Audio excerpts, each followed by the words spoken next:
तो elevation in boiling point में ना दो फंडा था, टेम्परेचर बढ़ाओगे वेपर प्रेशर बढ़ेगा, तो इसका उल्टा भी तो ट्रू होगा ना, टेम्परेचर कम करोगे तो वेपर प्रेशर कम होगा। जब आप टेम्परेचर बढ़ा तो वेपर्स बढ़ेंगे ना, इसलिए वेपर प्रेशर बढ़ रहा था। अब आप टेम्परेचर कम करोगे, we are talking about freezing point, तो फ्रीजिंग में तो टेम्परेचर कम करते हैं ना, कोई चीज को मुझे फ्रीज करना होगा तो मैं उससे एनर्जी लेता हूँ ताकि उसकी एनर्जी कम हो जाए और वो फ्रीज हो जाए। तो मुझे अब यहाँ पे उस पर्टिकुलर सॉल्वेंट का टेम्परेचर कम करना है ताकि वो फ्रीज हो जाए।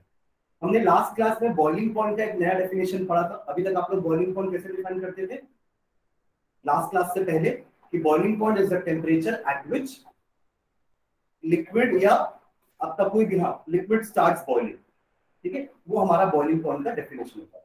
बट लास्ट क्लास में एक नया डेफिनेशन पढ़ा था हमने with respect to vapour pressure, कि ऐसा टेम्परेचर जहां पे उस लिक्विड का वेपर प्रेशर 1 atm के बराबर हो जाए, ये था हमारा नया डेफिनेशन। वैसे ही आज हम फ्रीजिंग पॉइंट का भी नया डेफिनेशन पढ़ने वाले हैं। अब तक हम क्या जानते हैं फ्रीजिंग पॉइंट का डेफिनेशन, कि the temperature at which that liquid freezes या टर्न्स इनटू सॉलिड, एक ही मतलब है, सॉलिडिफाइज, ठीक है। और हम जानते हैं कि वाटर का फ्रीजिंग पॉइंट सिर्फ 0 डिग्री, वाटर का फ्रीजिंग पॉइंट 0 डिग्री, वही आइस का मेल्टिंग पॉइंट भी 0 डिग्री होता है, राइट। मतलब ये 0 डिग्री पॉइंट ना एक ऐसा पॉइंट है जिसमें आपको वाटर लिक्विड स्टेट में भी मिल सकता है और सॉलिड स्टेट में भी मिल सकता है। एग्री करते हैं इस पॉइंट से। अगर आपने आइस तुरंत निकाल के रखा है और थोड़ा बहुत टेम्परेचर उसमें कहीं से बाहर से आ रहा है तो वो लिक्विड में कन्वर्ट होना चालू होगा, अभी भी उसका टेम्परेचर 0 डिग्री ही है।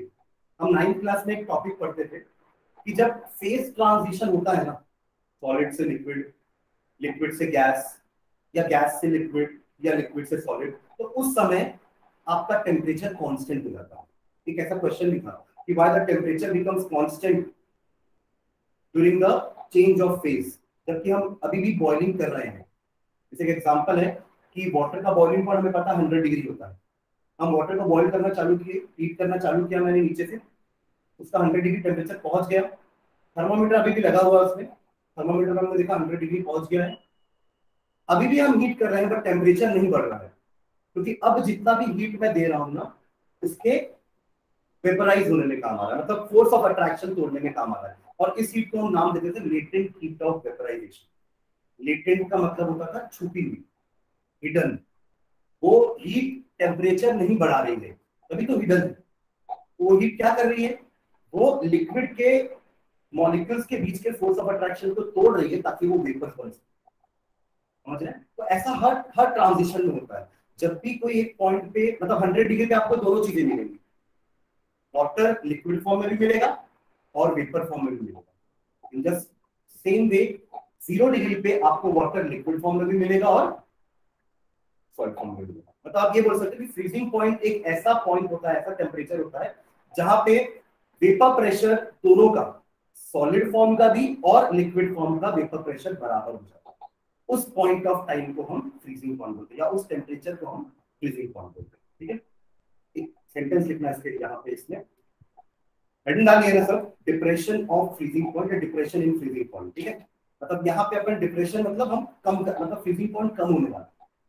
एक सॉल्यूट डालने से, लास्ट क्लास में हमने देखा था कि बॉइलिंग पॉइंट बढ़ गया था, एलिवेशन इन बॉइलिंग पॉइंट, और आज हम देखने वाले हैं कि सॉल्वेंट में एक सॉल्यूट डालने से उसका फ्रीजिंग पॉइंट कम हो जाएगा। मतलब now water will no longer freeze in 0 degree. अगर आपने वाटर में नमक डाल दिया और सोचोगे कि ये 0 डिग्री में फ्रीज हो जाएगा, तो नहीं होगा। अब उसको कम टेम्परेचर चाहिए होगा, मतलब हो सकता है -2, -3, ठीक है। इस चीज का मैं आपको एप्लीकेशन बताता हूँ क्या होगा इसका एप्लीकेशन। अगर आप कोल्ड कंट्रीज में हैं जहां पे टेम्परेचर जनरली हमेशा माइनस में रहता है, 0 से कम रहता है ना, ऐसे कुछ कंट्रीज हैं हमारे वर्ल्ड में जहाँ पे टेम्परेचर माइनस में रहता है या बहुत कम रहता है, और हमारे कार में ना हम फ्लूइड डालते हैं वाटर कूल करने के लिए अंदर इंजन में। तो अगर मानिए कि उस कंट्री में मैं हूं और मेरी कार में अंदर पानी है और वहां का टेम्परेचर सडनली -4 तक पहुंच गया है, तो वो कार के अंदर जो पानी है वो तो जम जाएगा, नहीं जमेगा, जमेगा ना, क्योंकि उसका तो फ्रीजिंग पॉइंट 0 डिग्री है, आप तो -4 टेम्परेचर बता रहे हो। तो उस केस में तो अंदर जो पानी हमने जो डाला है कूल करने के लिए एज अ कूलेंट, वो तो जम जाएगा। तो हम क्या करते हैं, उसमें एक सॉल्यूट ऐड करना है, ठीक है। उसमें एक सॉल्यूट ऐड करोगे तो क्या होगा ना, अब वो पानी अकेला पानी नहीं रहा, अब वो सॉल्यूशन बन चुका है, उसका फ्रीजिंग पॉइंट कम हो जाएगा। मतलब अब हो सकता है वो -10 डिग्री पे फ्रीज हो, तो -4 डिग्री झेल लेगा वो। समझ रहे मैं क्या बोल रहा हूँ? अब वो पानी फ्रीज नहीं होगा क्योंकि उसका फ्रीजिंग पॉइंट हमने डिप्रेस कर दिया है, कम कर दिया है by adding a non volatile solute. समझ में आ रहा है? उसी कंट्री में एक चीज और होती है कि वहां पे क्या होता है ना, सड़कों में बर्फ जम जाती है। हाँ, तो सॉल्ट डाल देते हैं वहां पे, तो क्या होता है उससे वो जो आपका बर्फ है ना वो मेल्ट हो जाता है और तुरंत जल्दी फ्रीज नहीं होता, क्योंकि अब उस वाटर का फ्रीजिंग पॉइंट कम हो गया। क्योंकि फ्रीज हो जाएगा तो जब बर्फ जम जाएगी, आप गाड़ी नहीं चला पाओगे, आपकी गाड़ी स्किप खाएगी बर्फ में। तो वो बर्फ ना बने इसलिए हम क्या करते हैं, वहां पे भी सॉल्ट छिड़क देते हैं, ताकि उसका फ्रीजिंग पॉइंट इतना कम हो जाए कि आसपास का जो टेम्परेचर है उससे वो फ्रीज ना हो पाए। हम एक्चुअली उस पानी को फ्रीज होने से बचा रहे हैं ताकि एक्सीडेंट्स ना हो, हमारे गाड़ी के अंदर का पानी जम ना जाए। तो we are adding some solutes ताकि उस पर्टिकुलर वाटर का फ्रीजिंग पॉइंट कम हो जाए। अब वो 0 डिग्री पे फ्रीज नहीं होगा, it might take some negative values, let's say -5 -10 degree for freezing. समझ में आ रहा है मैं क्या बोलना चाह रहा हूँ? ये एप्लीकेशन पार्ट है इसका, प्रिपरेशन इन फ्रीजिंग पॉइंट, ठीक है। तो वहां पे ये चीजें यूजफुल है, हमें जरूरत नहीं पड़ती हम उनको क्या करना वाटर का फ्रीजिंग पॉइंट कम करके, ठीक है। इसमें लिखना है एक line, the lowering of vapour pressure, the lowering of vapor pressure of a solution, the lowering of vapor pressure of a solution causes a lowering of freezing point. बोलो ना, मैं देखता नहीं तो आप पढ़ते नहीं थे।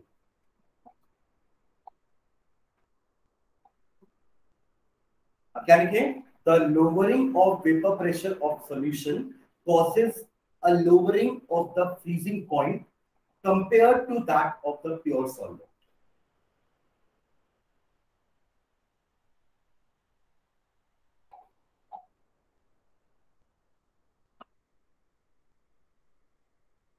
यही चीज जब आप बॉइलिंग के लिए लिखोगे ना तो क्या लिखोगे कि आपका लोअरिंग होता है अगर वेपर प्रेशर का, तो उससे बॉइलिंग पॉइंट बढ़ जाता है। फ्रीजिंग पॉइंट कम हो रहा है, बॉइलिंग पॉइंट बढ़ता है अगर वेपर प्रेशर का लोअरिंग होता है तो। और ये सब तब होता है जब हम एक नॉन वोलेटाइल सॉल्यूट ऐड करते हैं। पूरा कहानी ना वो नॉन वोलेटाइल सॉल्यूट के आजू बाजू घूम रहा है, उसके ऐड करने से वो क्या क्या चीजें हो रही है ना, वो कितने चीजों के लिए रिस्पॉन्सिबल है। उसके कारण वेपर प्रेशर लोअर हुआ, उसके कारण बॉइलिंग पॉइंट बढ़ गया, उसके कारण फ्रीजिंग पॉइंट कम हो रहा है। देख रहे हो, वो अकेला एक नॉन वोलेटाइल सॉल्यूट क्या क्या चेंजेस ला रहा है एक सॉल्वेंट के अंदर। समझ रहे? वरना बेचारा वो सॉल्वेंट तो आराम से 100 डिग्री पे बॉइल हो रहा था ना पानी, हमने ऐड करके उसके बॉइलिंग पॉइंट को जबरदस्ती बढ़ा दिया, या ऐड करके हमने उसकी फ्रीजिंग पॉइंट को कम कर दिया, ठीक है। So the lowering of vapor pressure of a solution causes a lowering of the freezing point compared to that of the pure solvent. Full stop. Freezing point को define करते हैं, full stop डाल के लिखना। Freezing point of a substance may be defined as freezing point। Vanshika लिख रहे हैं ना? Yes, sir. Freezing point of a substance may be defined as the temperature, may be defined as the temperature, may be defined as the temperature at which the vapor pressure of the substance, at which the vapor pressure of the substance, vapor pressure of the substance in its liquid phase, in its liquid phase, in its liquid phase is equal to its vapor pressure in the solid phase. Is equal to its vapor pressure in the solid phase.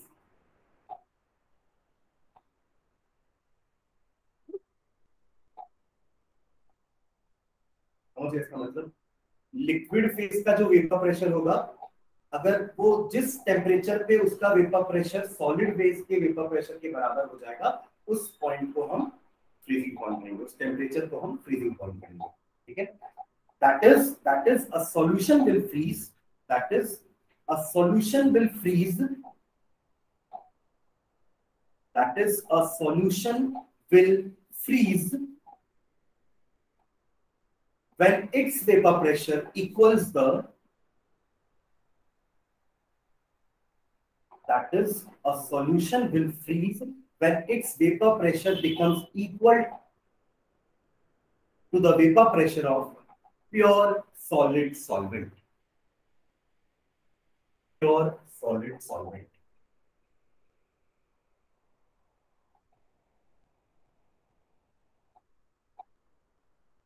ठीक है, जैसे अपन ने उसमें graph बनाया था ना elevation, उसका graph समझ में आया था ना सबको, एलिवेशन इन बॉइलिंग पॉइंट का, वैसे ही इसके लिए भी एक ग्राफ बनाएंगे अपन, ठीक है। तो देखना ध्यान से ग्राफ को, क्या क्या था, वाई एक्सिस में हमने क्या लिया था,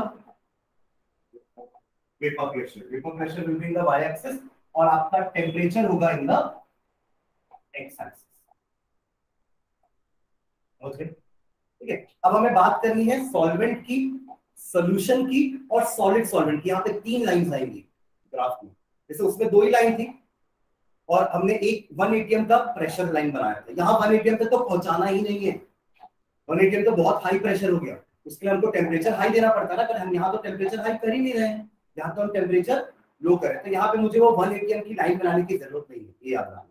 जैसे हमने एलिवेशन बॉइलिंग पॉइंट के ग्राफ में 1 atm की लाइन बनाई थी, डॉटेड लाइन, और हम पहुंचा रहे थे अपने लिक्विड के वेपर प्रेशर को 1 atm तक, अपने सॉल्यूशन के वेपर प्रेशर को 1 atm तक, यहाँ हमें वो नहीं करना, हमें यहाँ पे टेम्परेचर कम करना है, ठीक है।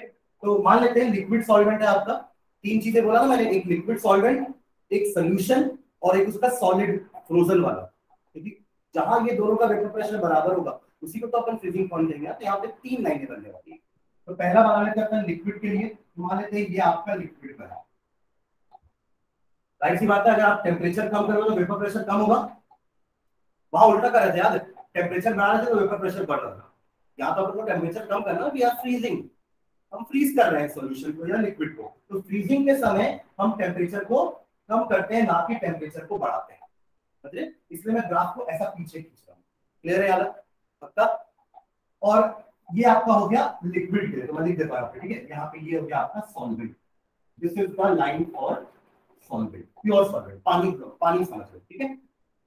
फिर आइस की बात करते हैं, आइस के भी तो कुछ वेपर्स होते हैं ना, आप देखिए कभी आइस का वेपर्स निकलता रहता है, ठीक है, उसका भी वेपर प्रेशर होगा, पर हालांकि ज्यादा नहीं होगा, बट होगा कुछ ना कुछ वेपर प्रेशर, लिक्विड से तो कम ही होगा, ठीक है। तो उसके वेपर प्रेशर को ना यहाँ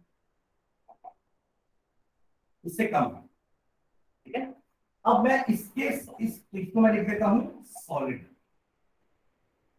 ठीक है।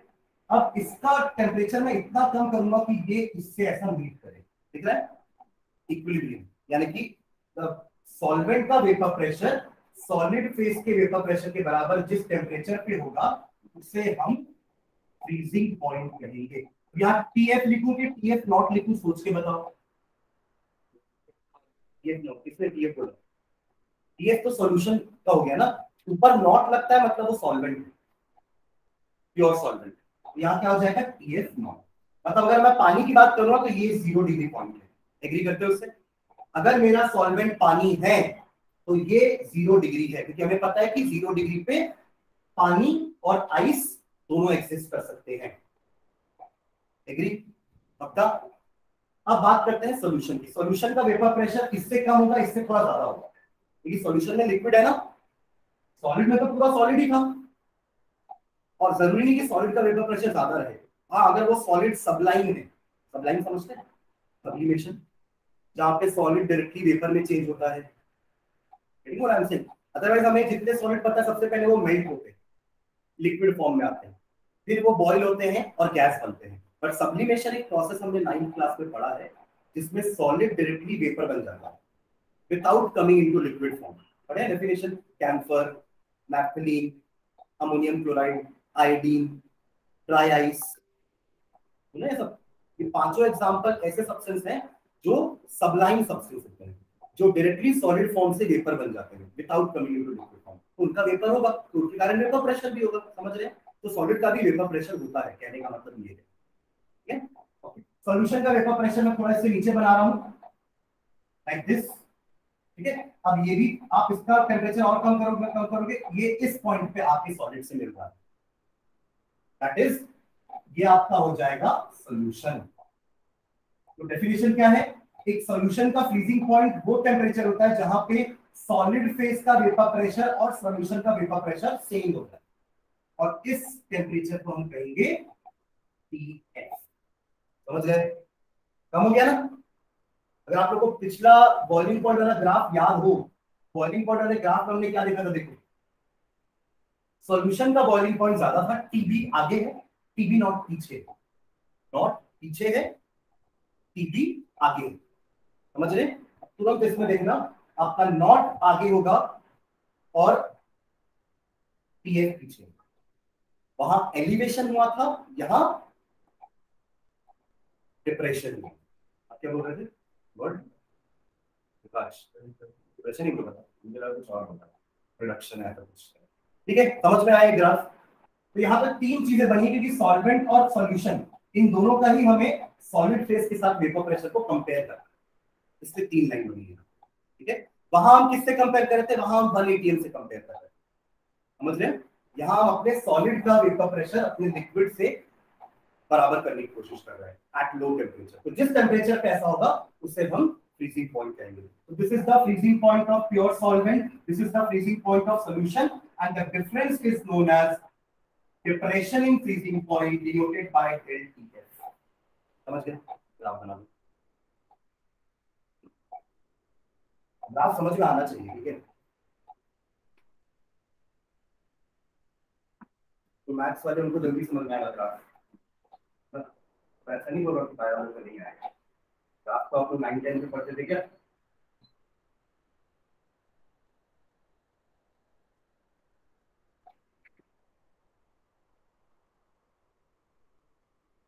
कंप्यूटर में तो सबसे बेस्ट मेथड होता है किसी चीज को एनालाइज करने का।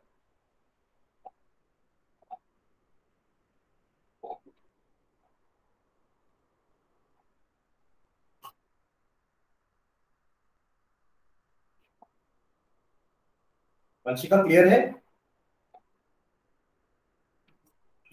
Yes, sir.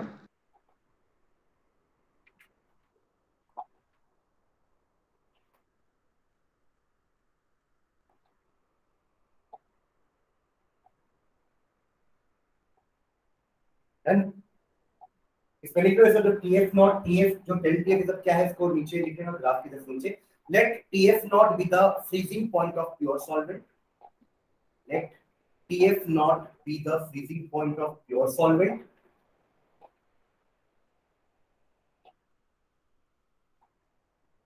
let TF not be the freezing point of pure solvent, TF freezing point of solution, जिसमें हमने एक नॉन वोलेटाइल सोल्यूट ऐड किया है।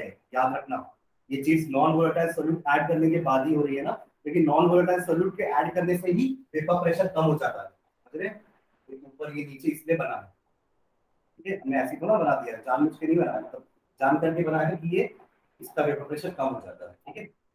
तो TF be the freezing point of a solution, ठीक है। और नीचे लिखना del TF, del TF depression in freezing point, depression in freezing point, इसका मतलब है TF not minus TF, TF not minus TF, del TF is TF not minus TF, ठीक है।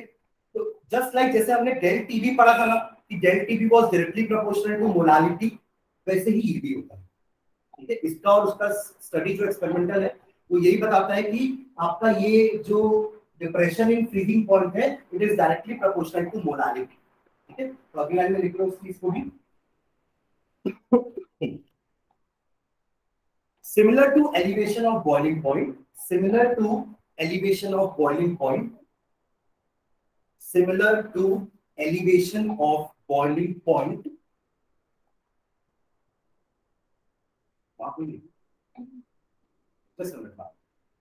similar to elevation of boiling point, depression of freezing point is directly proportional to molality. Is directly proportional to molality. यानी कि आप ऐसा लिख सकते हैं del TF directly proportional to small m, जैसे अपन वहां लिखे थे, बस वहां पे B था, यहाँ पे F है, ये वो बॉइलिंग था, ये फ्रीजिंग है, तो del TF directly proportional to m लिख सकते हैं क्या? जल्दी बोलो ना, ठीक है। फिर ये प्रोपोर्शनैलिटी साइन हटाने के लिए मैं क्या लगाऊंगा, क्या नाम दूंगा उसको, के एफ, क्योंकि वहां के बी दिए, यहाँ क्या दे देंगे, के एफ, और उसका नाम क्या था केबी का, मोलार एलिवेशन कांस्टेंट, यहाँ क्या नाम होगा, molar depression constant, exact same रहेगा पूरा चीज, molar depression constant. Here KF is molar depression constant. Unit भी लिख लो, यूनिट भी तो सेम रहेगी, केल्विन केजी पर मोल, केल्विन केजी पर मोल, ठीक है ना। और m का वैल्यू भी डालो, क्या था m का value, number of moles of solute upon, तो number of moles of solute हो गया ना, upon mass of solvent in gram, number of moles of solute upon mass of solvent in kg। क्या हो गया, मोलालिटी का definition है ना, पुट करो m का वैल्यू, स्मॉल m का वैल्यू,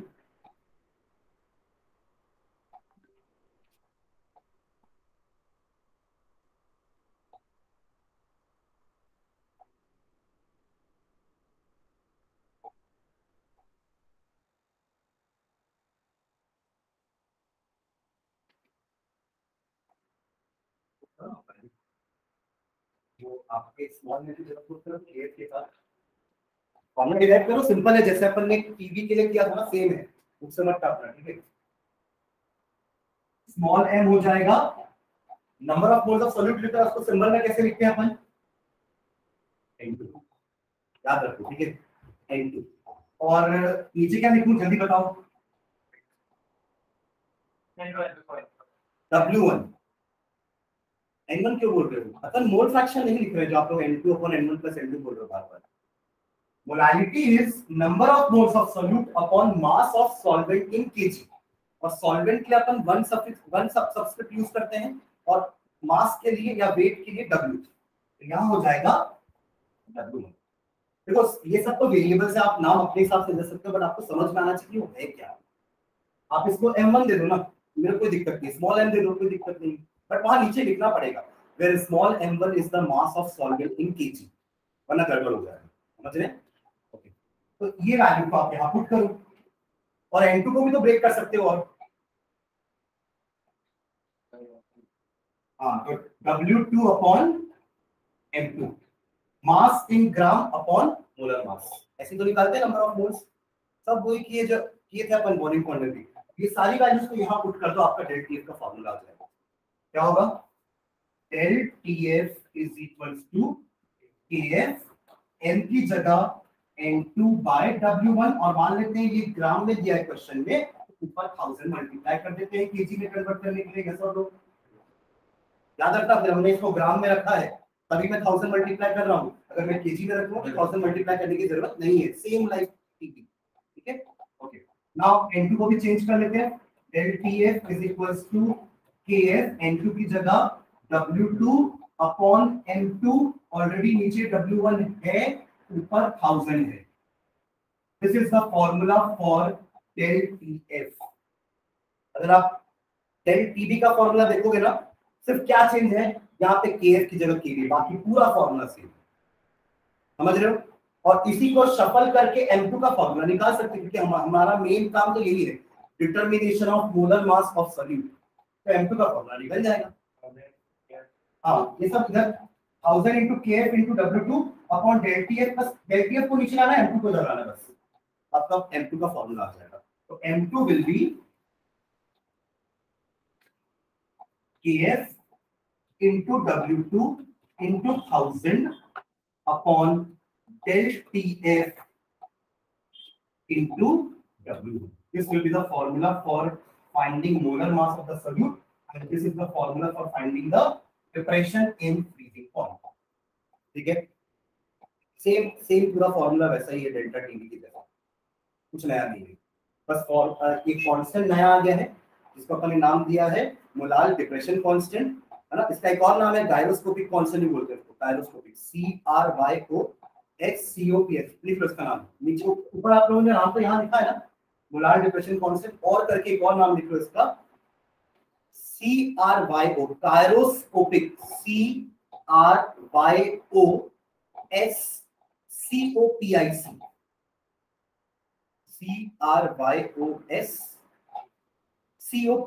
गायरोस्कोपिक कांस्टेंट। जैसे वहां पे पहले इबुलोस्कोपिक कांस्टेंट है, वेरी गुड, क्योंकि वो उसका वर्ड का मतलब बॉइलिंग से होता है, इस वर्ड का मतलब फ्रीजिंग से होता है, ठीक है, इसलिए इसका नाम गायरोस्कोपिक कांस्टेंट, वो था आपका इबुलोस्कोपिक कांस्टेंट, ठीक है। यूनिट दोनों की सेम है, ठीक है। चलो एक क्वेश्चन देखते हैं, लिखो question, 45 gram of ethylene glycol, Vanshika आप हो मेरे साथ, हाँ रेडिएंट वही, रेडिएटर में वही डालते हैं, वही radiant, 45 gram of ethylene glycol, ethylene glycol क्या होता है पता है, अल्कोहल होता है जिसमें दोनों का, इथिलीन है मतलब 2 कार्बन है ना, और वो दोनों कार्बन में OH जोड़ दो, वही इथिलीन ग्लाइकोल होता है, बाकी H भर दो, समझ गए फॉर्मूला क्या होगा, 2 C बनाए, दोनों C में OH डाल दिया अलग अलग, और बाकी जो C का बॉन्ड बच गया ना, 4 बॉन्ड बनाता है ना C, बाकी में H लगा दो, that will be the ethylene glycol, ठीक है। तो 45 ग्राम ऑफ इथिलीन ग्लाइकोल, मैं ब्रैकेट में फॉर्मूला दिया, मैं नहीं बता रहा हूं पर आप लोगों को फॉर्मूला, ठीक है, क्योंकि मैंने आप लोगों को बता दिया क्या होता है, अब आपको फॉर्मूला निकालना उसका, मुझे बता, ठीक है। Is mixed with 600 gram of water, 45 gram of ethylene glycol is mixed with 600 gram of water. अब ये यहां तक समझ में आया, ये दोनों चीजें क्या दी हुई है, ethylene glycol is my solute and water is my solvent, quantity देख के समझ में आ जाना चाहिए, एक को मैंने 45 ग्राम में लिया है और एक को मैंने 600 ग्राम में लिया है, तो जो कम क्वांटिटी में होता है उसे हम सॉल्यूट कहते हैं, और जो ज्यादा क्वांटिटी में होता है उसे हम सॉल्वेंट कहते हैं, समझ रहे हैं यहाँ तक। तो ये क्या दिया हुआ है दोनों का, W1 W2, क्या दिया है ये, W1 W2, M1 M2 निकाल सकते हो इन दोनों का, वाटर का 18, वाटर का 18 होगा 2 + 16, और इथिलीन ग्लाइकोल का फॉर्मूला मैंने आपको बता दिया है, तो निकाल लोगे तो उसका भी आ जाएगा M2। मैं जो बोल रहा हूँ समझ में आ रहा है क्या, कुछ डाउट हो तो तुरंत स्टॉप करो, वरना मैं आगे निकल जाऊंगा तो डाउट वही रह जाएगा, फिर कोई मतलब नहीं है, समझ रहे, ठीक है। तो M1 M2 पता है, W1 W2 पता है, इस एक लाइन से, ठीक है। ओके आगे, calculate the freezing point depression, the freezing point depression यानी कि आपको डेल्टा TF निकालना है, राइट, वही निकालना है डेल्टा TF, और सेकंड है freezing point of the solution, freezing point of the solution, ठीक है। पहले फर्स्ट वाला करते हैं अपन, जो आप लोग को दिया है, ठीक है। KF का वैल्यू, अच्छा क्वेश्चन में दिया है, KF is 1.86, KF is 1.86 kelvin kg पर मोल, केल्विन kg पर मोल, 1.86 केल्विन kg पर मोल, ठीक है। पहला आपको निकालना है डेल्टा TF एंड सेकेंड आपको निकालना है TF, एग्री करते हो, डिप्रेशन इन फ्रीजिंग पॉइंट निकालना है और फ्रीजिंग पॉइंट ऑफ सॉल्यूशन निकालना है, बोलिए ना। सॉल्वेंट का फ्रीजिंग पॉइंट क्या होगा बताएगा मेरे को, फ्रीजिंग पॉइंट 0 डिग्री, पानी है ना, सॉल्वेंट क्या है, पानी है, उसका फ्रीजिंग पॉइंट क्या है 0, पक्का, ठीक। चलो बनाओ इसको, कैसे बनाएंगे, डेल्टा TF का फॉर्मूला क्या, एकदम बेसिक से, चलो वो इतना लंबा फॉर्मूला रखने की जरूरत नहीं है, मैंने उस दिन ही बोला था फॉर्मूला मत रखो, वरना कंफ्यूजन में आ जाएगा कि ऊपर N2 है कि नीचे N2 है, समझ रहे हैं। टू अवॉइड दैट कंफ्यूजन सीधा बेसिक से स्टार्ट करो, 5 से 10 सेकंड में आपका फॉर्मूला सामने आ जाएगा। क्या है बेसिक, क्या है, डेल्टा TF होता है KF into small m molality. KF हमको क्वेश्चन में गिवन है 1 पॉइंट क्या था 86 और केल्विन केजी पर मोल, ठीक है। और मोलालिटी हमको पता है क्या होती है, number of moles of solute upon mass of solvent in KG. क्योंकि मेरा मास ऑफ सॉल्वेंट क्वेश्चन में ग्राम में दिया है 600 ग्राम, इसलिए मैं ऊपर 1000 मल्टीप्लाई कर दिया पहले। अब पहले 1000 लिखे तो अब नीचे 0.6 मत लिख देना, समझ रहे, नीचे 600 ही लेना, ठीक है। ओके, नाउ अगला क्या पॉइंट होगा हमारा, ये तो पता है N2, ये तो क्वेश्चन में गिवन है, N2 निकालना है मुझे। तो N2 कैसे निकालेंगे, W2 अपॉन M2। जो मैंने आप लोग को चीज बताई इथेन ग्लाइकोल के बारे में, उससे उसका फॉर्मूला क्या बनेगा देखते हैं। P मैंने बोला 2 C है, 2 कार्बन है, एक, और दोनों सी में मैंने बोला एक एक एल्कोहल लगा दो। क्लियर है, कितनी बॉन्ड बच गई इसकी, 2 बची है ना, 2 तो बना लिया इसने, तो यहाँ 2 हाइड्रोजन लगा दो, यहाँ 2 hydrogen. This is the formula of ethane glycol, समझ गए। इसका मास कितना दिया है 45 ग्राम, और इसका M2 निकालेंगे अपन, कितना होगा, 2 कार्बन है तो 2 इंटू 12 प्लस 2 ऑक्सीजन है तो 2 इंटू 16 प्लस 1 2 3 4 5 6 हाइड्रोजन है तो 1 इंटू 6। किसी को कोई डाउट इस पॉइंट पे, 24 प्लस 32 प्लस 6 कितना है, ये आपका हो जाएगा 30 एंड 32 आपका हो जाएगा 62 ग्राम पर मोल। क्या हो गया, 62 ग्राम पर मोल, सही तो है ना, 21 प्लस 6 30 प्लस 60, ठीक है। हाँ, तो यहाँ आप रख दोगे 62 और यहाँ आपका आ जाएगा N2 का वैल्यू, समझ गए। अब बस N2 को यहाँ पुट करना है। W1 तो आपको पता है क्या क्या गिवन था मेरे पास, W1 was 600 gram, W2 was 45 gram and KF given था 1.86 केल्विन केजी पर मोल, ठीक है। निकालो N2 को, निकालो यहाँ पुट करो, W1 की वैल्यू पुट करो, आपका डेल्टा TF आ जाएगा। जल्दी बताओ, 1.35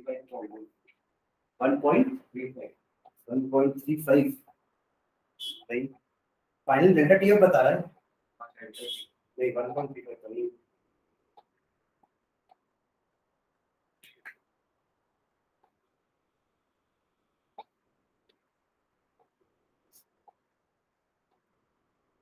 ये N2 कितना आ रहा है, किसी ने निकाला N2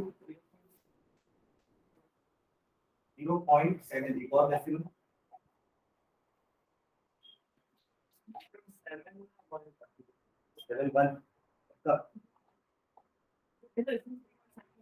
72 और उसके आगे कुछ और नंबर है क्या है वो, ठीक है। अपन इसको राउंड ऑफ करेंगे तो थर्ड डिजिट पता होना चाहिए ना मुझे, अगर वो थर्ड डिजिट 5 से बड़ी होगी तो उसको मैं राउंड ऑफ करके 0.73 कर दूंगा, 72573 कर सकते हैं नंबर, 0.73 आपका N2 का वैल्यू, ठीक है।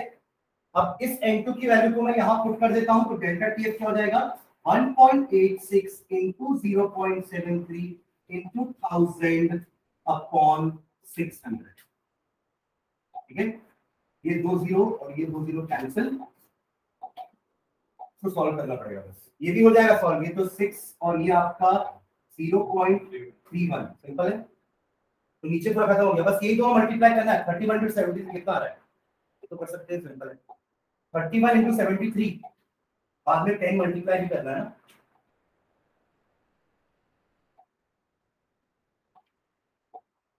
Thirty-one into 73 into 10,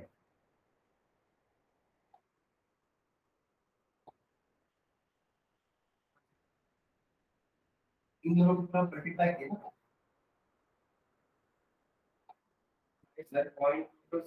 हाँ, मतलब और ये 10 मल्टीप्लाई किए, 10 मल्टीप्लाई करने के बाद क्या आ रहा है 2.26 3 है ना, तो 2.26, ठीक है। This will be my del TF, आपको कितना आ रहा था 1 पॉइंट कुछ बोल रहा था ना, और इसका यूनिट केल्विन। गुड, ठीक है, अच्छी बात है, यूनिट याद है, टेम्परेचर ही तो है ना। ठीक है, तो अब ये आपका फर्स्ट आंसर हो गया डेल्टा टी। क्लियर है? नहीं कुछ डाउट? अक्षिता समझ में आ रहा है ना? ठीक है, कैलकुलेशन पार्ट थोड़ा स्पीड अप करना पड़ेगा, बाकी कंसेप्ट समझो पहले। ठीक है, कंसेप्ट समझना जरूरी है। मालूम पड़ा इसको नहीं समझ पा रहे कि क्या दिया है, तो फिर फॉर्मूला याद रखने का, कैलकुलेशन पास करने का कोई सेंस नहीं है। ठीक है, ये आंसर तो गलत ही आने वाला है। हाँ, आप लोग का हो जाएगा ना इंटरवल करने। ठीक है, 2.26 केल्विन आपका क्या आया, डेल्टा टीएफ। अब क्या करना है अपन को इस पे, बल्कि हमें सॉल्यूशन का निकालना है ना, तो उसका आप क्या करोगे, हमारा फॉर्मूला क्या है, टीएफ या डेल टीएफ होता क्या है आपका, टीएफ नॉट माइनस टीएफ, ये होता है, क्योंकि कम है ना, डिप्रेशन हुआ है ना, ये ज्यादा रहता है, ये कम रहता है, तो आपको डेल टीएफ निकल गया है, इसमें टीएफ को ऐड कर दो। कैसे मूव करना है, तो TF will be TF not minus del TF, बस ये करना है। TF is equals to TF not, हमने अभी हमको पता है 0, और ये आपने निकाल दिया। ठीक है, केल्विन में आएगा 270.74। ठीक है, आप एक्चुअली 273 लिए हो ना, अगर उसको अपन प्रिसाइज लेंगे 273.15, तो टेम्परेचर आएगा 270.95। ठीक है, मैं नेक्स्ट पेज में करता हूं, TF is equals to TF not minus del TF, that is 273.15 minus 2.2, this will be कितना हो जाएगा, 270.95, ये आएगा आंसर। मतलब पहले आपके वाटर का फ्रीजिंग पॉइंट 273.15 था, अब वो डिप्रेस होके कितना हो गया, क्या करने से, 45 ग्राम इथिलीन ग्लाइकॉल डालने से, और ज्यादा डाल दो, ये लोअरिंग और ज्यादा हो जाएगी, डिप्रेशन और ज्यादा हो जाएगा, समझ रहे? तो आपको पता रहेगा कि मैं जिस कंट्री में, यहाँ टेम्परेचर कितना है, टेम्परेचर मान लो अगर इसका बाहर का एटमॉस्फेरिक टेम्परेचर अगर -3 डिग्री -5 डिग्री, तो मैं थोड़ा सा और ऐड कर दूंगा इथिलीन ग्लाइकॉल सॉल्यूट, और ऐड कर दूंगा, ताकि मेरा फ्रीजिंग पॉइंट और कम हो जाए, मेरे अंदर का जो पानी है वो फ्रीज ना हो, ताकि के अंदर जो पानी डालना, समझ गए? चलो ठीक है, एक क्वेश्चन और लिखो, ये मोलार मास वाला क्वेश्चन करते हैं। ठीक है, यहाँ तो मोलार मास पूछने का सवाल ही नहीं उठता, क्योंकि आपको क्वेश्चन में दे दिया था इथिलीन ग्लाइकॉल डाल रहे हो। ठीक है, मोलार मास तभी पूछेगा जब सॉल्यूट अननोन होगा, लास्ट क्लास में बताया। ठीक है, लिखो, sorry, 1 gram of non electrolyte solute, 1 gram of non electrolyte solute, यानी कि नॉन वोलेटाइल ही बोल रहा है, 1 gram of non-electrolyte solute dissolved in 50 gram of benzene। भाई अच्छे से समझना, मैं आपसे पूछूंगा कुछ, ठीक है भाई,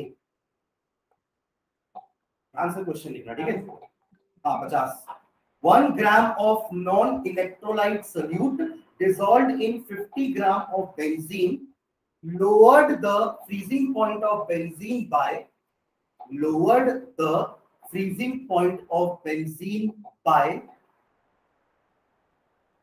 0.40 केल्विन, 0.40 केल्विन। ठीक है, भाई बताओ ये तीन चीजें क्या क्या गिवन है, क्योंकि 3 नंबर्स लिखा है मैंने, 1 ग्राम, 50 ग्राम, 0.40 केल्विन, ये तीनों चीजें क्या क्या गिवन है क्वेश्चन में।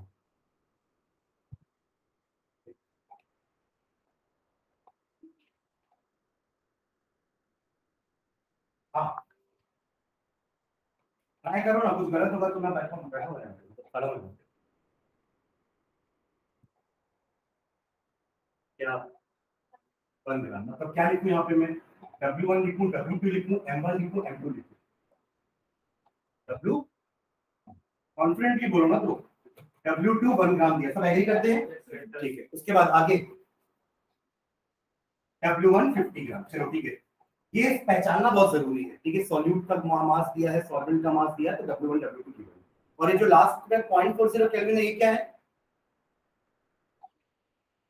क्या आती है? TF TF TF not TF। फिर से लाइन पढ़ो, नहीं लाइन पढ़ो, समझ में आ जाएगा आप लोग। तो इंग्लिश वाले हो, आईसीएसई इंग्लिश तो और ज्यादा होगी।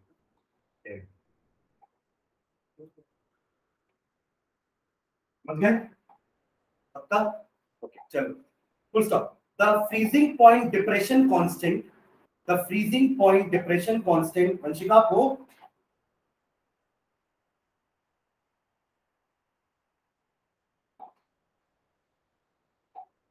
the freezing point depression constant of benzene is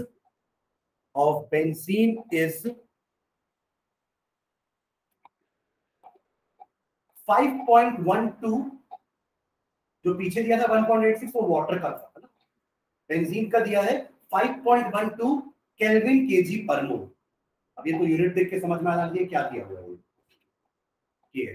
ठीक है, तो निकालना क्या होगा इस क्वेश्चन को, बताएंगे मुझे।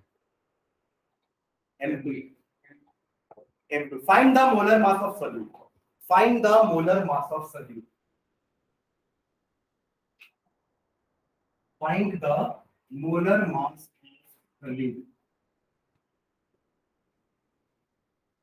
M2 हमें निकालना है। अगेन फिर फॉर्मूला रखने की जरूरत नहीं है, M2 का फॉर्मूला क्या था सोचने की जरूरत नहीं है ना। अपन स्टार्ट एकदम बेसिक से करो। del TF is equals to KF into M। ठीक है, और M का मतलब होता है N2 अपॉन W1 into 1000।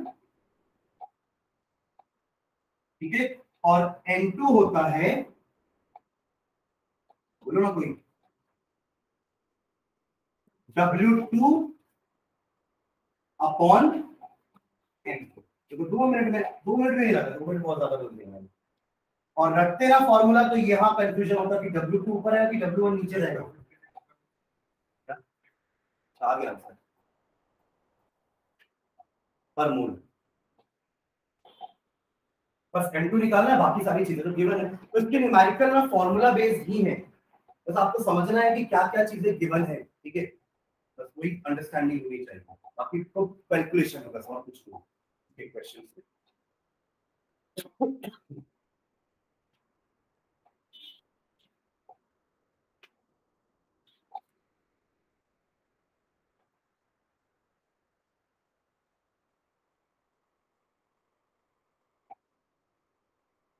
तो गाड़ी में डालते हैं उसको एंटी फ्रीज बोलते हैं, एंटी फ्रीज। हाँ हाँ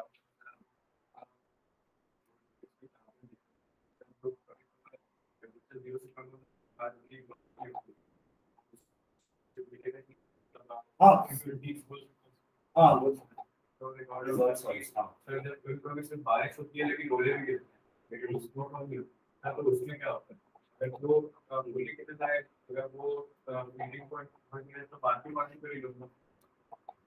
क्वेश्चन ही समझ रही है सर जब पानी गिरता है हुआ है आइस ठीक है, तो आइस ब्लॉक गिरते तो पूरा पानी कहीं गिर आप टोटल इसका क्या है? इसमें इसका कोई रूल नहीं है, मतलब इसमें नहीं इसका कोई रूल नहीं, तो कोई एप्लीकेशन नहीं है उसका। कितना बताया? 256 ग्राम पर मोल आया। कैलकुलेशन इजी था क्या इसका? जल्दी हो गया।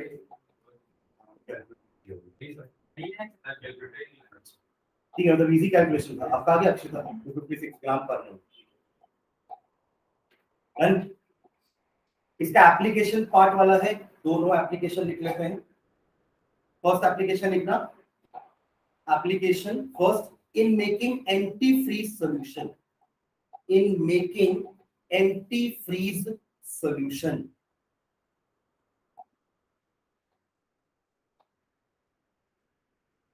इसमें लिखो हाइफन डाल के, the radiator fluid in an automobile, the radiator fluid in an automobile is a mixture of water and ethylene glycol, is a mixture of water and ethylene glycol. ठीक है, full stop. As a result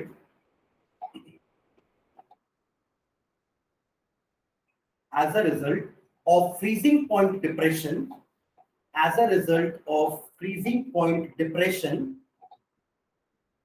as a result of freezing point depression, radiators do not freeze in winter.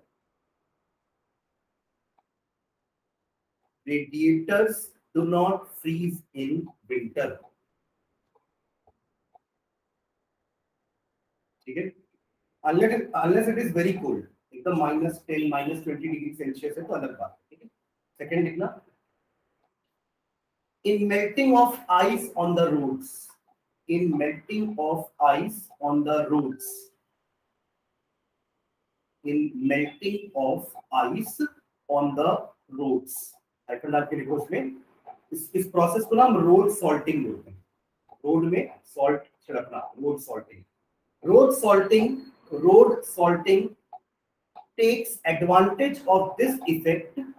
Road salting takes advantage of this effect to lower the freezing point of the ice. To lower the freezing point of the ice. To lower the freezing point of the ice. It is placed on. It is placed on.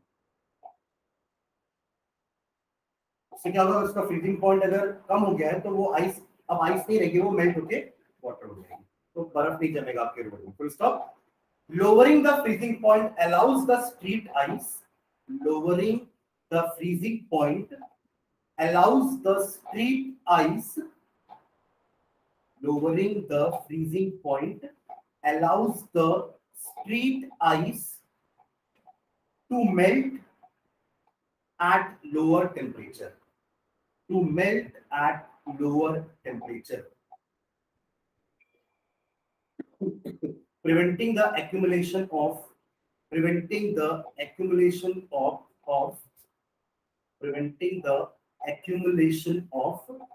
dangerous slippery ice. Preventing the accumulation of dangerous slippery ice.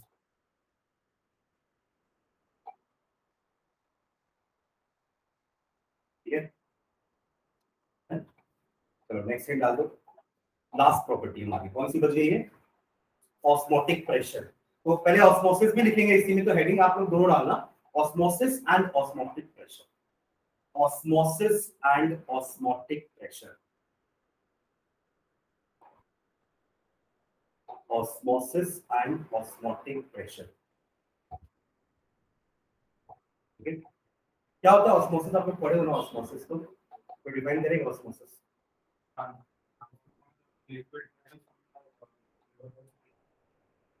Lower concentration to higher concentration. ठीक है, और SPL. मतलब आप ऐसा बोल सकते हो कि सॉल्वेंट मॉलिक्यूल सॉल्यूशन में जाते हैं, क्योंकि सॉल्यूशन में सॉल्वेंट सॉल्यूट दोनों है. सॉल्वेंट में बस सॉल्वेंट ही है. मतलब आप ये बोल सकते हो कि सॉल्वेंट का कंसंट्रेशन यहाँ ज्यादा है, सॉल्वेंट का कंसंट्रेशन यहाँ कम है. या आपकी लैंग्वेज में सॉल्यूट के हिसाब से ये लो कंसंट्रेटेड है, ये हाई कंसंट्रेटेड. दोनों चीजें है ना. आप अगर सॉल्वेंट के रेस्पेक्ट में देखोगे ना, तो यहाँ सॉल्वेंट ज्यादा है, यहाँ सॉल्वेंट कम है, क्योंकि यहाँ पे मिक्स है ना, प्योर सॉल्वेंट नहीं है यहाँ पे, यहाँ सॉल्यूशन बन चुका है. और अगर आप सॉल्यूट के रेस्पेक्ट की बात करोगे तो ये कम कंसंट्रेटेड सॉल्यूशन, क्योंकि ये तो सॉल्वेंट है पूरा, और इसमें आपका सॉल्यूट है तो ये हाई कंसंट्रेटेड है. ठीक है, तो यहाँ से यहाँ का वाटर मूवमेंट जो हो रहा है ना, और इन दोनों के बीच में एक सेमी परमिएबल मेम्ब्रेन होती है, तो इस प्रोसेस को हम ऑस्मोसिस बोलते हैं. ठीक है, लिख लो डेफिनेशन ऑस्मोसिस की. The flow of solvent molecules, the flow of solvent molecules, the flow of solvent molecules through semi-permeable membrane, through semi-permeable membrane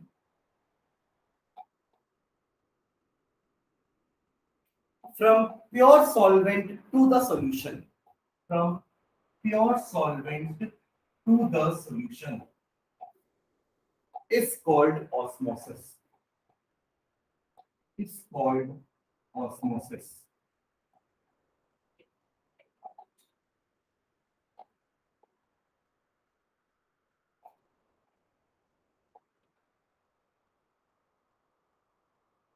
ठीक है, इस सेटअप को देखना, ये आपका एक ट्यूब है जिसमें ना मैंने सॉल्यूशन डाल के रखा है। ठीक है, इस ट्यूब में सॉल्यूशन है, सॉल्यूशन मतलब सॉल्वेंट प्लस सॉल्यूट दोनों। ठीक है, और ये जो बाहर की तरफ बना है ना, इसमें प्योर सॉल्वेंट है। आपको देखने में समझ में आ रहा है कि इस बाहर में सॉल्वेंट की कंसंट्रेशन ज्यादा है और अंदर सॉल्वेंट की कंसंट्रेशन कम है। या अगर मैं सॉल्यूट के रेस्पेक्ट में बात करूं तो ये कंसंट्रेटेड है, ये डाइल्यूट है, बोल सकते हैं, दोनों चीजें बोल सकते हैं। ठीक है, और ये जो आप देख रहे हैं membrane, this is a semi permeable membrane. तो ये आपका सॉल्वेंट है, इसके अंदर सॉल्यूशन है और ये आपका सेमी परमिएबल मेम्ब्रेन। तो ऑस्मोसिस में क्या होगा, ये प्योर सॉल्वेंट इस सॉल्यूशन के अंदर मूव करने चालू, इसी को हम ऑस्मोसिस बोलते हैं। ठीक है, बाकी आप लोग एंडो एक्सो पढ़े हो, एंडो ऑस्मोसिस, एक्सो ऑस्मोसिस। अगर बाहर का कंसंट्रेशन ज्यादा है, अंदर का कंसंट्रेशन कम है, तो आपका एक्सो कंसंट्रेशन बाहर ज्यादा है ना, अंदर कम है, अंदर सॉल्वेंट ज्यादा है, तो सॉल्वेंट बाहर निकलेगा, एक्सो होगा और वो श्रिंक हो जाएगा। ठीक है, अगर उल्टा होगा कि बाहर का कंसंट्रेशन कम है, अंदर का ज्यादा है, तो वो अंदर आएगा, एंडो खुल जाएगा, स्वेलिंग होगा। समझ रहे हैं, एंडोऑस्मोसिस, एक्सोऑस्मोसिस। और अगर दोनों तरफ का कंसंट्रेशन बराबर है, इसको अपन आइसोटोनिक बोलते हैं। 3 टाइप के सॉल्यूशन होते हैं, आइसोटोनिक, हाइपरटोनिक, हाइपोटोनिक, है ना। तो वो उसका मतलब यही होता है, आइसोटोनिक में दोनों तरफ का कंसंट्रेशन सेम है तो कहीं मूवमेंट नहीं होगा, there will be no osmosis. ठीक है, हालांकि अपन को डीप में ऑस्मोसिस में नहीं जाना है, हमें समझना है कि ऑस्मोटिक प्रेशर क्या होता है। ये ऑस्मोसिस समझ गए ना। अब ऑस्मोटिक प्रेशर का मतलब ये होता है, अभी जैसे यहाँ पे नॉर्मली क्या प्रेशर आ रहा होगा, एक एटमॉस्फेरिक प्रेशर होगा इस ट्यूब के ऊपर। आप ऊपर से इतना प्रेशर लगाओ कि ये जो सॉल्वेंट का मॉलिक्यूल का मूवमेंट है ना, वो रुक जाए। क्या बोल रहा हूँ, आप ऊपर से पिस्टन लगा दो यहाँ पे और पिस्टन में ऊपर से प्रेशर अप्लाई करो, that pressure must be that much कि वो इस सॉल्वेंट के मॉलिक्यूल का मूवमेंट रोक सके, यानी कि ऑस्मोसिस रोक सके। सॉल्वेंट का मॉलिक्यूल का मूवमेंट रुक गया मतलब ऑस्मोसिस रुक गया। तो एक्चुअली में osmotic pressure is the maximum pressure, sorry minimum pressure. Maximum तो हम कितना भी दे सकते हैं ना, कम से कम इतना प्रेशर देना, इसलिए minimum pressure required to stop the process of osmosis. समझ रहे हैं क्या बोल रहा हूं। और इस प्रेशर को हम डिनोट करते हैं पाई से। Pi is the osmotic pressure. ठीक है, जो हम एक मिनिमम प्रेशर देंगे जिससे कि आपका ऑस्मोसिस रुक जाए। ठीक है, और अगर आपने इस प्रेशर से ज्यादा प्रेशर दिया तो क्या होगा, तब रिवर्स हो जाएगा। तो अपन आरओ बोलते हैं, आरओ सुना आपको, आरओ वाटर भी अपन पीते हैं ना घर में, नहीं आपका जो प्यूरिफायर, उसमें आरओ प्यूरिफायर होता है ना, आरओ वाटर, ये तो उसका फुल फॉर्म होता है रिवर्स ऑस्मोसिस। अब उसमें करते क्या है, एक तो हमने बात की पाई की, अगर आपने पाई प्रेशर यानी कि ऑस्मोटिक प्रेशर अप्लाई किया तो यहाँ का सॉल्वेंट मूवमेंट रुक जाएगा, no osmosis will take place. और अगर आपने उस प्रेशर से और ज्यादा प्रेशर देते गए तो अब उल्टा होगा, मतलब यहाँ का सॉल्वेंट यहाँ चला जाएगा। समझ रहे हो, अभी प्योर सॉल्वेंट सॉल्यूशन की तरफ जा रहा था, इसको अपन ऑस्मोसिस बोलते हैं। और रिवर्स क्या होगा कि यहाँ का सॉल्वेंट यहाँ आ जाएगा, सॉल्यूट तो नहीं आ पाएगा क्योंकि मेम्ब्रेन सेमी परमिएबल है, सॉल्यूट नहीं आ पाएगा। एक क्वेश्चन आना चाहिए था माइंड में कि सर ज्यादा प्रेशर आएगा तो सॉल्यूट क्यों नहीं आ रहा है। इसका कारण क्या है कि यहाँ पे सेमी परमिएबल मेम्ब्रेन है, तो solute will not pass from that semi permeable membrane. Solvent can pass, solvent तो अभी भी पास हो रहा था, बट अब प्रेशर हमने सॉल्यूशन, अच्छा ये भी याद रखना, सॉल्यूशन साइड से प्रेशर लग रहा है कि एंटर तो मैं सॉल्यूशन में कर रहा हूँ ना, मान लो मैं एक सॉल्वेंट हूँ, मैं सॉल्यूशन में एंटर कर रहा था, ऑस्मोसिस कर रहा था, तो प्रेशर इधर से मुझे इधर से धक्का देगा कोई, तब तो मैं यहाँ रुकूंगा ना, मैं नहीं जाऊंगा। तो ये प्रेशर सॉल्यूशन साइड से लगता है, कहां से लगेगा, सॉल्यूशन साइड से। और अगर वो प्रेशर ऑस्मोटिक प्रेशर से भी ज्यादा हो गया तो रिवर्स ऑस्मोसिस हो जाएगा। यानी कि अब यहाँ का सॉल्वेंट मॉलिक्यूल आपके प्योर सॉल्वेंट में आना चालू कर जाएगा, क्योंकि तो उल्टा प्रोसेस होता है, रिवर्स ऑस्मोसिस, समझ रहे हैं है ना। यही रिवर्स ऑस्मोसिस को यूज करते हैं हम एप्लीकेशन में, कहा डीसैलिनेशन ऑफ सी वाटर। समंदर के पानी में कितना नमक होता है ना, सैलिनेशन, शिका समझ लो, मैं लिखाऊंगा क्या लिख रहा हूँ उसको लिख रहे हो। डीसैलिनेशन का मतलब क्या है, समंदर के पानी में से नमक हटाना, या पानी हटा दो नमक रहने दो, कि नमक पानी में, नमक क्या है सॉल्यूट, और पानी क्या है सॉल्वेंट। तो अगर आप यहीं पे समझ लो कि ये पूरा आपका समंदर का पानी है, सॉल्यूशन है, और यहां मैंने शुद्ध पानी रखा है, ठीक है। जब तक ऊपर से प्रेशर नहीं दोगे तो ऑस्मोसिस होगा, यहाँ का शुद्ध पानी भी गंदा होते जाएगा, नमकीन होते जाएगा, समझ रहे हो। बट मुझे तो इस पानी को क्लीन करना था ना, डीसैलिनेशन ऑफ सी वाटर, तो मुझे ऊपर से प्रेशर लगाना पड़ेगा। इससे क्या होगा, यहाँ का जो पानी है सॉल्वेंट है वो यहाँ आ जाएगा, नमक वही रह जाएगा, समझ रहे हो। तो रिवर्स ऑस्मोसिस का ये एप्लीकेशन है, डीसैलिनेशन ऑफ सी वाटर, समझ गए। तो तीन चीजें हमने बात की, ऑस्मोसिस क्या होता है, ऑस्मोटिक प्रेशर क्या होता है, it is the minimum pressure to stop osmosis, simple definition, it is the minimum pressure to stop osmosis. और उससे ज्यादा प्रेशर आपने अप्लाई किया, तभी मैंने वो मिनिमम मैक्सिमम चेंज किया ना, क्योंकि मिनिमम कम से कम इतना तो अप्लाई करना पड़ेगा आपको ऑस्मोसिस को रोकने के लिए। उससे ज्यादा करते हो तो अच्छी बात है, पानी प्यूरिफाई होगा, जैसे यहाँ हो रहा है, ठीक है। आगे कंटिन्यू करना।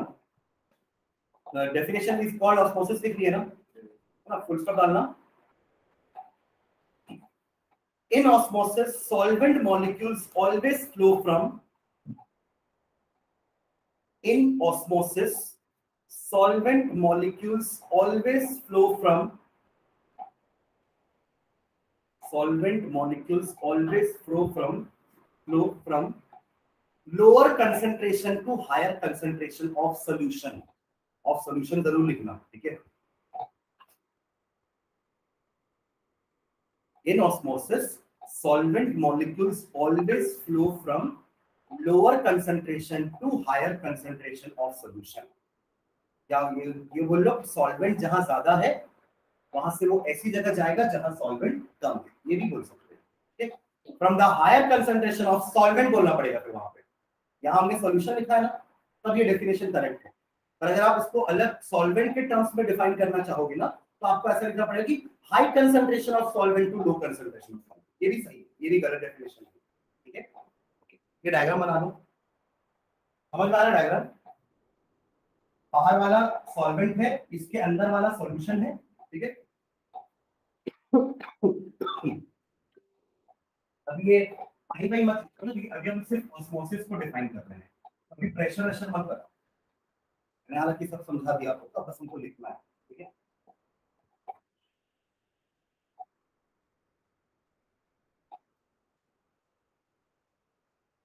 ये सेमी परमेएबल मेम्ब्रेन किसकी बनी होती पता है क्या?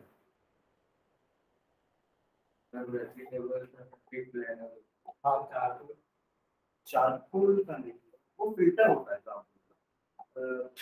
एक होता है आपका पार्चमेंट पेपर, मार्केट में मिलता है पार्चमेंट पेपर, सेलोफेन पेपर, तो वो एग्जैक्टली आप नहीं बोल सकते एसपीएम, वो फिल्टर, वो नॉर्मल फिल्टर पेपर है। बाकी पार्चमेंट पेपर, सेलोफेन पेपर थोड़ा अलग आता है। और एक होता है पिग्स ब्लैडर, पिग का जो ब्लैडर होता है, that is also used as a semi permeable membrane, ठीक है। बना लिया डायग्राम, चलो नीचे लिखा है सेमी परमेएबल मेम्ब्रेन के बारे में थोड़ा लिख ले, तो मैं सब लिखवा दूंगा आपको। चलो लिखना नीचे, semi permeable membrane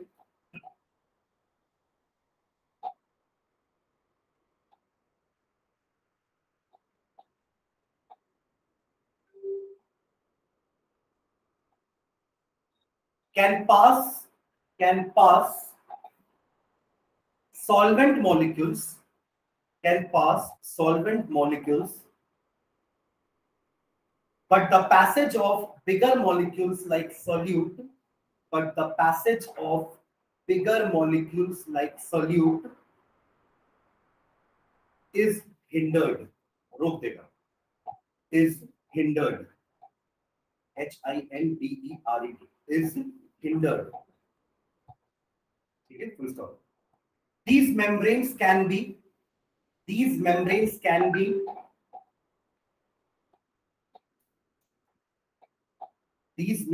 can be of animal or vegetable origin.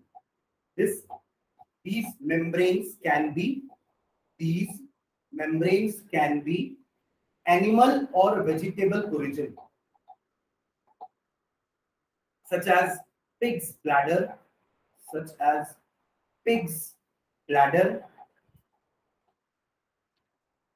or parchment sheet, PARCHMENT, parchment sheet, or cellophane paper, CELLOPHANE, cellophane paper.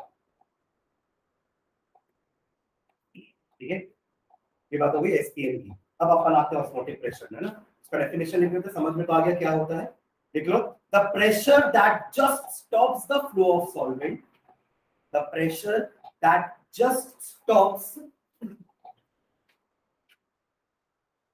the pressure that just stops the flow of solvent,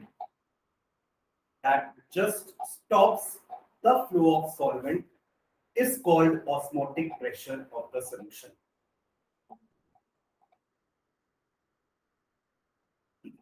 Okay? Of the solution apply करते हैं ना अपन pressure. The flow of solvent last में solution है, osmotic pressure of the solution. Repeat करा definition. The pressure that just stops the flow of solvent is called osmotic pressure of the solution. और एक और डेफिनेशन लिखना. The osmotic pressure of a solution is the excess pressure. The osmotic pressure of a solution is the excess pressure. The osmotic pressure of a solution is the excess pressure that must be applied to a solution to prevent osmosis.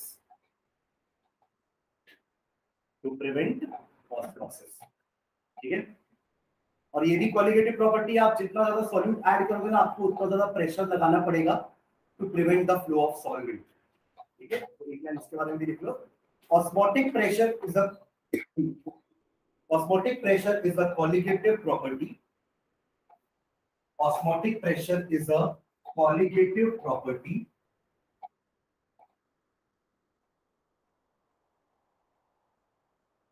as it depends on the number of solute molecules.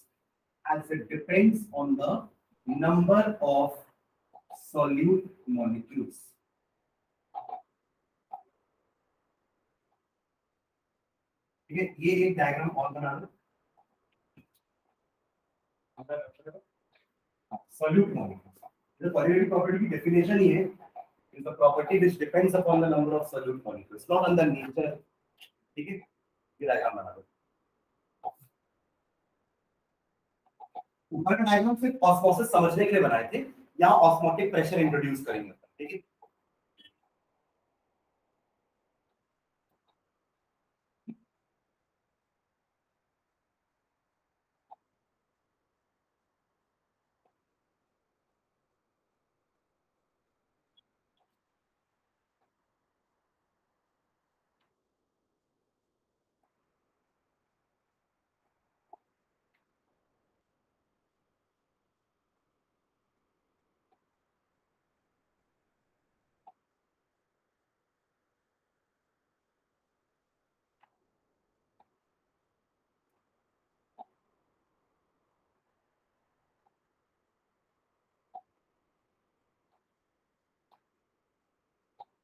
तो दोनों में pressure क्या क्या लिखा हुआ है, दोनों में एटमॉस्फेरिक प्रेशर तो लग ही रहा होगा.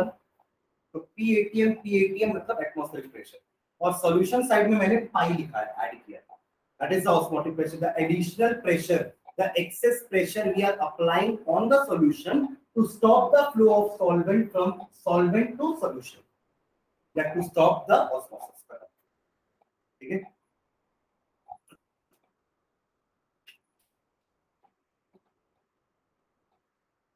है।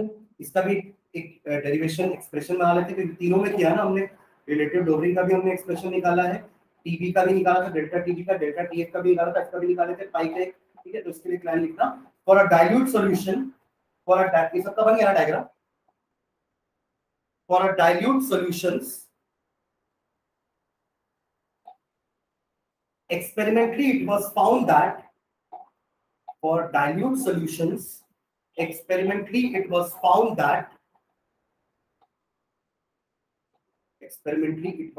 that osmotic pressure is proportional to molarity।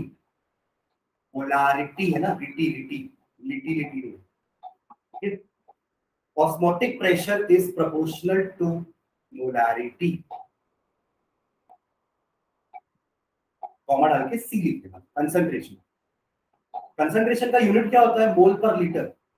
किसी भी रिएक्टेंट का कंसंट्रेशन अगर मुझे बताना है ना तो मोल पर लीटर में बताऊं कि मैंने इतना मोल पर लीटर ये रिएक्टेंट लिया, दूसरा रिएक्टेंट ने इतना मोल पर लीटर लिया, और ये मोल पर लीटर का मतलब ही मोलारिटी होता है। जस्ट डिफाइन करता हूं मैं, मोलारिटी क्या होता है? Molarity is nothing but number of moles of solute. ऊपर का सेम रहता है ना जो मोलारिटी में था, ये था मोलारिटी में भी number of moles of solute. बस अंतर क्या है? वहां पे था मास ऑफ सॉल्वेंट इन केजी, यहां पे होगा वॉल्यूम ऑफ सॉल्यूशन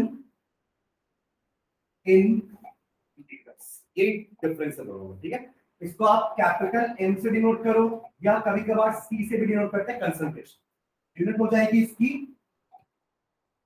मोल पर लीटर। समझ रहे हैं? क्या हो गया शिवांश?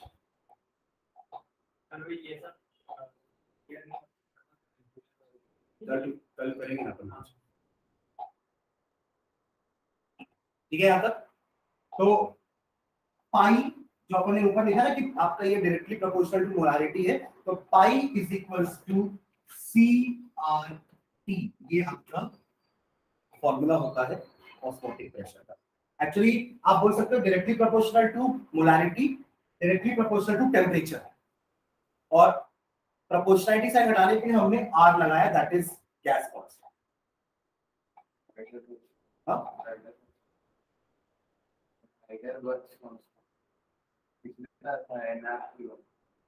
रिडबर्ग्स कांस्टेंट आप लोग इसमें पढ़ते थे। रिडबर्ग्स कांस्टेंट तो वो था, हाँ ये तो universal gas constant. Rydberg's constant तो उसमें पढ़ते थे आप लोग, वो वेवलेंथ वाला जो आप लोग पढ़ते थे ना कि लाइट की वेवलेंथ निकल रही है, अगर आपको वो स्पेक्ट्रम बना दे रहे तो वहां पे आप लोग आर रिडबर्ग कांस्टेंट होते, उसकी वैल्यू 1 लाख कुछ होती है, वो अलग।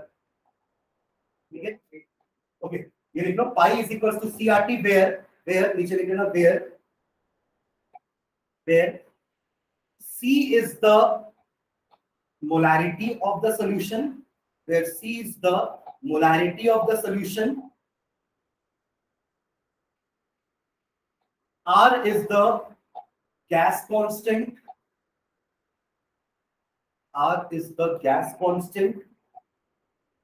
capital T is the temperature।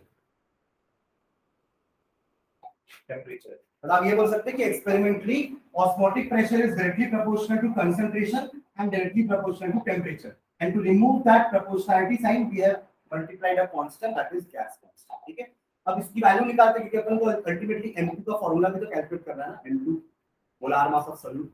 तो हम c की जगह क्या लिख सकते हैं? c is nothing but n2 upon v। n2 मतलब number of moles of solute and v मतलब, समझ गए? तो C की जगह अपन ये पुट अप कर देंगे, करो ये लिख के C की वैल्यू पुट कर दो यहाँ पे। बाद में N2 को भी रिप्लेस करेंगे अपन, W2 अपॉन M2। करो फाइनली M2 का फॉर्मूला आ जाएगा, खत्म, यही तो करना पड़ेगा। Pi V is equals to N2 RT, और N2 की जगह W2 अपॉन M2 RT। ये फॉर्मूला हो गया एक ये, और M2 का फॉर्मूला निकालना है तो M2 को इधर ले आओ, पाई को इधर ले आओ, तो W2 RT upon pi. This is the formula for MP. ठीक है,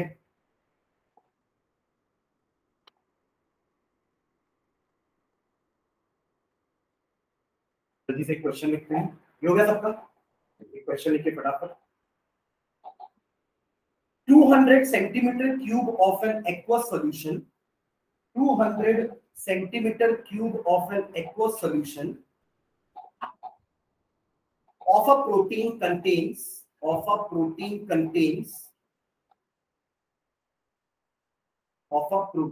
क्या होता है? It is the polymer of amino acid। तो पता है ना डाइजेशन में प्रोटीन का आखिरी फेट क्या होता है? Amino acid. आपका पूरा प्रोटीन अमीनो एसिड में कन्वर्ट होता है। आपके जो भी एंजाइम्स होते हैं हमारे डाइजेस्टिव सिस्टम में, वो आपके प्रोटीन को किस में कन्वर्ट करते हैं? अमीनो एसिड्स में, राइट। तो प्रोटीन एक लॉन्ग चेन पॉलीमर है, ठीक है। उसका नाम नहीं दिया है, उसका कोई मतलब फॉर्मूला भी नहीं दिया है, तो आपको इसका मोलर मास निकालना है। बेसिकली प्रोटीन तो आपका सॉल्यूट हो जाएगा ना इस केस में। 200 centimetre cube of an aqueous solution मतलब पानी है, सॉल्वेंट तो लिखा नहीं है बट समझ में आना चाहिए। एक्वस है मतलब सॉल्वेंट आपका पानी, ठीक है। तो 200 centimetre cube of an aqueous solution of a protein contains 1.26 gram of protein, 1.26 gram of protein.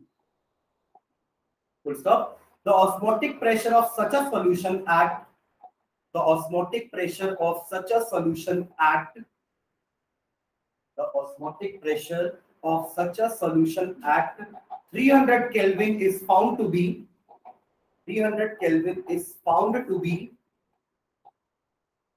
300 Kelvin is found to be 2.57 into 10 to the power minus 3 bar, 2.57 into 10 to the power minus 3 bar। okay, pi क्या दिया ये? pi, ठीक है। Calculate the molar mass of the protein, calculate the molar mass of the protein, calculate the molar mass of the protein। ठीक है, question में दिया क्या क्या पहले वो लिख लो। अच्छा, r की वैल्यू भी क्वेश्चन में दी हुई, इसमें r का भी लिख लो।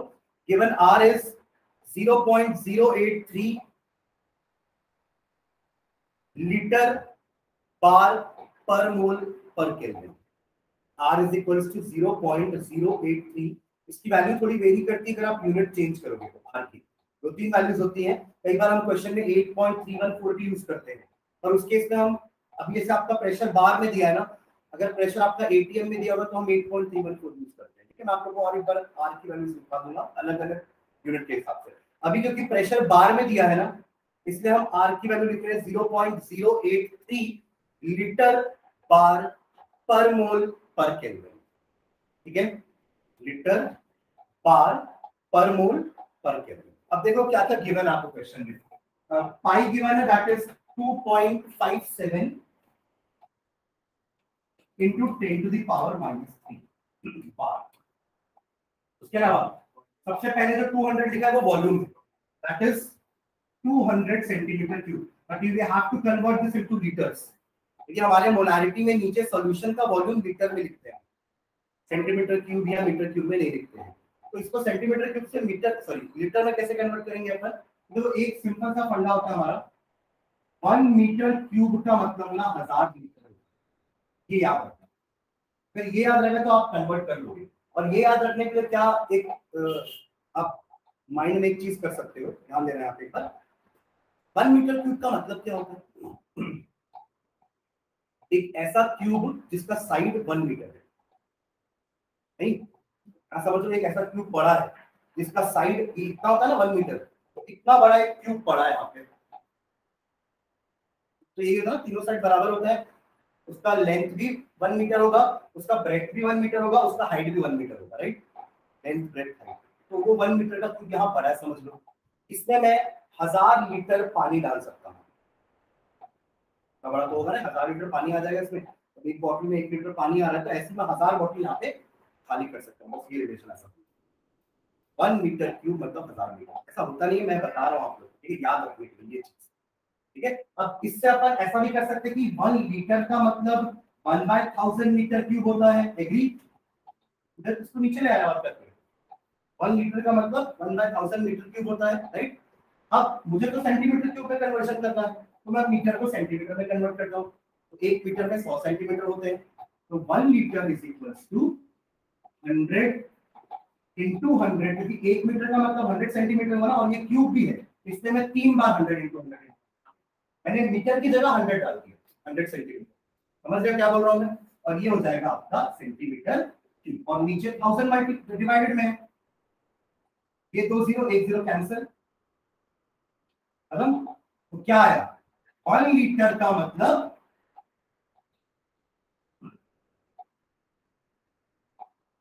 ये याद रख सकते तुम, वेल इनटू याद रखो, कोई दिक्कत नहीं, बट लोड नहीं लेना चाहते हैं दिमाग में तो ये आ रहा, इससे अपन ऐसा निकाल लेंगे। समझ गए?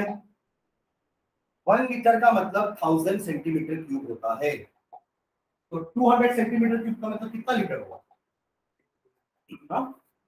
0.2 लीटर, ठीक है। तो आपका हो जाएगा ये 0.2 लीटर। यहां मैं लिख देता हूं 1 litre is equals to 1000 centimetre cube. Actually centimetre cube का मतलब मिलीलीटर, क्या होता है? मिलीलीटर। तो तुमको ये तो पता है ना, 1 लीटर मतलब 1000 ml, 1 लीटर मतलब 1000 ml, और ml मतलब सेंटीमीटर क्यूब, ठीक है। चलो, और क्या है? T आपको गिवन है 300 केल्विन, और R है 0.83, ये 0.083,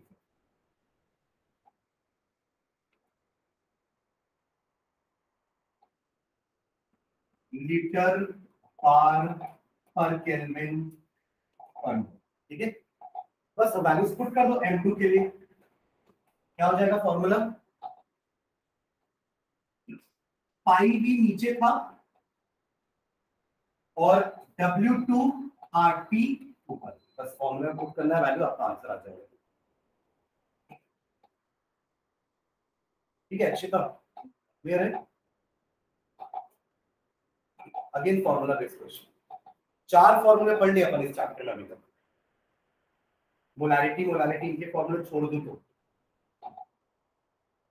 तो आप लोगों ने देखा, सबसे पहली प्रॉपर्टी जो थी relative lowering of vapour pressure, उसको हमने मोल फ्रैक्शन से कनेक्ट किया।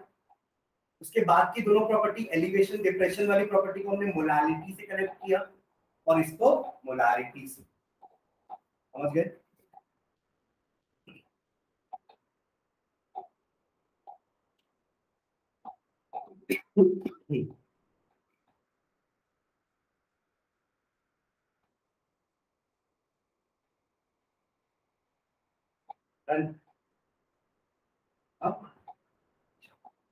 आंसर कितना आ रहा है?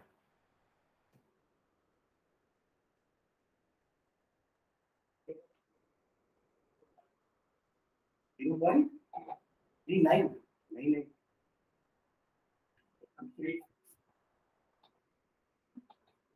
0.06। क्या आंसर दिया हुआ है? 61,022 ग्राम पर मोल। जो बोल रहे हो केजी में निकला होगा आंसर, जब उसको ग्राम में कन्वर्ट करेंगे तो यही है, 1000 करेंगे। क्या रहता है?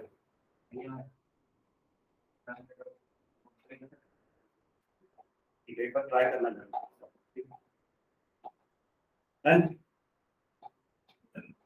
आगे बढ़ो। तो हमारे 4 फॉर्मूले हो गए हैं, ठीक है। 4 फॉर्मूले मतलब चारों प्रॉपर्टी के।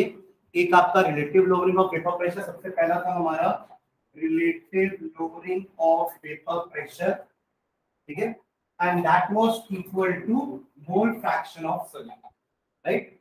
और जब हमने इसको ब्रेक किया था, that was coming out to be N2 upon N1 plus N2, याद आ रहा है? फिर आपको याद है इन दोनों का अपन ने इक्वल टू करके N1 कर दिया था, क्योंकि डाइल्यूट सॉल्यूशन में सॉल्यूट कम होता है, सॉल्वेंट ज्यादा होता है, इसलिए N1 plus N2 was approximately equal to N1। तो ये हो गया था आपका N2 अपॉन N1। फिर N2 N1 की वैल्यू पुट करेंगे तो W2 अपॉन M2, और इसकी आएगी W1 अपॉन M1, तो M1 ऊपर और W1, समझ गए? ये हो गया पहला। दूसरा था हमारा elevation in boiling point, that was m into kb। m की जगह मैंने n2 अपॉन w1 रखा और 1000 मल्टीप्लाई करके उसको kg में कन्वर्ट किया इनटू kb, और अल्टीमेटली n2 की जगह मैंने w2 अपॉन m2 रखा, बाकी सारी चीजें वैसे ही रहेंगी।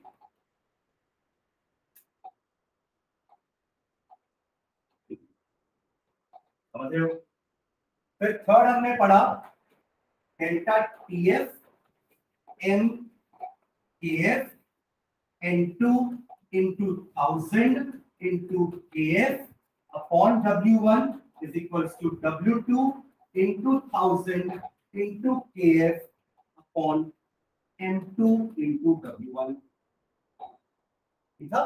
और फोर्थ हमने पढ़ा अभी पाई वाला, pi is equals to CRT।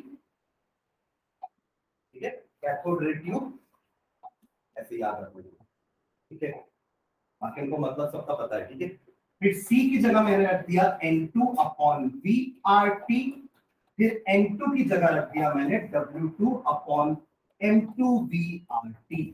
समझ गए क्या? चारों फॉर्मूला समाप्त। हर फॉर्मूले वाला एक कॉमन चीज, क्या है वो कॉमन चीज? हाँ, एक वो तो ठीक है, क्योंकि सॉल्यूट तो आना ही है ना, क्योंकि सारी क्वालिटेटिव प्रॉपर्टी, दो कॉमन चीज है। ठीक है, आप लोग जो इक्वल उसको भी पकड़ लीजिए, क्योंकि सारी की सारी क्वालिटेटिव प्रॉपर्टी जो सब में N2 तो है, यानी कि number of moles of solute है, इसलिए हर प्रॉपर्टी में आपको W2/M2 W2/M2 W2/M2। ठीक है, दिख रहा है। दूसरा जो मैं बताना चाह रहा था ना, वो ये था कि property and molar mass inversely proportional है सामने।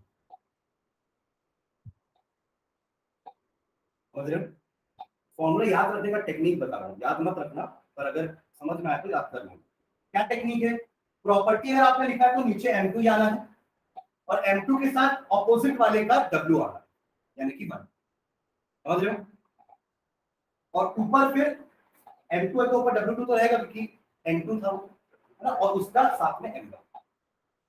बाकी आप लोग ट्रिक लगा लेना प्रॉपर्टी याद करने की। इसमें क्या था, क्योंकि इसमें अब M1 नहीं है, इसमें बोलेंगे प्रॉपर्टी या सॉरी फॉर्मूला मत रखो, तो ये कंफ्यूजन होगा।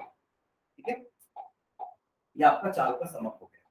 ठीक है, अब आज तक जो हमने पढ़ा ना ये चारों प्रॉपर्टी, ये फॉर्मूले, अब इसमें कुछ डिफेक्ट है फॉर्मूले में, कुछ गलतियां हैं, और वो डिफेक्ट क्या है ना अपन नेक्स्ट क्लास में करेंगे।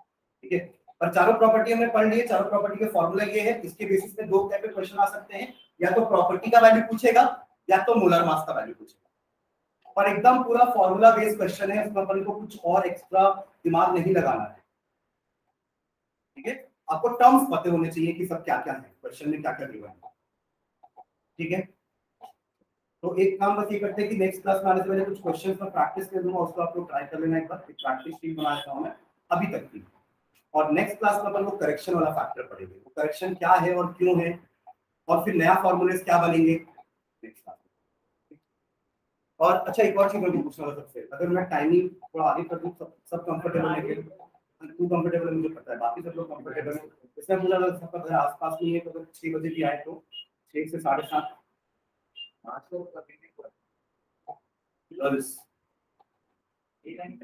कहाँ से आते हो सानिया? तो आप एक बार पूछो अपने पापा से, कंफर्म कर लो आप एक बार, मुझे आप पर्सनली मैसेज कर देना, जैसे 6 to 7:30 अपन रख सकते। चलो, आपको यहीं से आपको कोई दिक्कत नहीं है ना, पूरी पास है। ठीक है, मुझे बताओ तो क्या है, अपन वो बाद वाला टाइम करनी है थोड़ा एक्सटेंड कर सकते हैं क्लास, अगर मजा आएगा तो। ठीक है, और कुछ डाउट होता है तो मुझसे क्लास में क्लियर कर लिया करो, वरना आपका घाटा है।